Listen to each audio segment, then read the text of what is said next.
ಗಜಮುಖನೇ ಗಣಪತಿಯೇ ನಿನಗೆ ವಂದನೆ. ನಂಬಿದವರ ಪಾಲಿನ ಕಲ್ಪತರು ನೀನೆ. ಭಾದ್ರಪದ ಶುಕ್ಲದ ಚೌತಿಯಂದು ನೀ ಮನೆ ಮನೆಗೂ ದಯ ಮಾಡಿ ಹರಸು ಎಂದು. ನಿನ್ನ ಸನ್ನಿಧಾನಕ್ಕೆ ತಲೆಬಾಗಿ ಕೈಯ ಮುಗಿದು ಬೇಡುವ ಭಕ್ತರಿಗೆ ನೀ ದಯ ಸಿಂಧು. ಈರೇಳು ಲೋಕದ ಅಣು ಅಣುವಿನ ವ್ಯಾಪಾರದ ಸಾಧನೆಗೆ ನೀ ಕಾರಣ.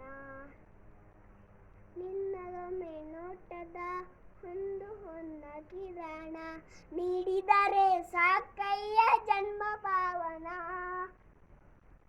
ಪಾರ್ವತಿ ಪರಶಿವನ ಪ್ರೇಮ ಪುತ್ರನೇ ಪಾಲಿಸುವ ಪರದೈವ ಬೇಡೆ ಕಾಣೆ. ಪಾಪದ ಪಂಕದಲ್ಲಿ ಪರಮನೆಸು ನಿನ್ನ ಪಾದ ಸೇವೆ ಒಂದೇ ಧರ್ಮ ಸಾಧನ. ಗಜಮುಖನೇ ಗಣಪತಿಯೇ ನಿನಗೆ ವಂದನೆ. ನಂಬಿದವರ ಪಾಲಿನ ಕಲ್ಪತರು ನೀನೆ. ಕಲ್ಪತರು ನೀನೆ, ಕಲ್ಪತರು ನೀನೆ. ಧನ್ಯವಾದಗಳು.